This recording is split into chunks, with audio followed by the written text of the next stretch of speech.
Llongyfarchiadau ar eich beichiogrwydd. Rydyn ni eisiau i chi a'ch babi fod mor ddiogel a phosibl yn ystod eich beichiogrwydd. Un ffordd o wneud hynny yw roi'r gorau i ysmygu, gan fod dros 4,000 o gymegau mewn sigarets. Mae llawer o rain yn wenwynig ac yn eich niweidio chi a'ch babi sydd heb ei eni.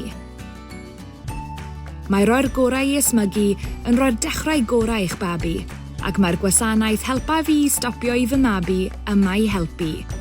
Gall y gwasanaeth hyblyg 1 yma sy'n cael ei ddarparu gan ein gweithwyr cymorth mamolaeth cyfeillgar eich helpu chi i wneud cynllun, gosod dyddiad ar gyfer roi'r gorau iddi, cael mynediad i therapi am newid nicotin, monitro eich lefelau carbon monocsid a dod yn ddi-fwg. Byddwn ni'n eich cefnogi dros y ffôn, trwy neges destun ac wyneb yn wyneb, yn dibynnu ar yr hyn rydych chi ei eisiau. Mae pobl sy'n cael eu cefnogi gan y gwasanaeth hyd at 4 gwaith yn fwy tebygol o roi'r gorau i ysmygu.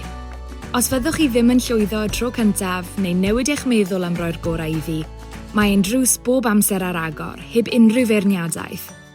Rowch y gorau iddi, i fi ac i ti, gyda'r gwasanaeth Helpa fi Stopio i fy Mabi. Gofynnwch eich bydwraig am fwy o wybodaeth.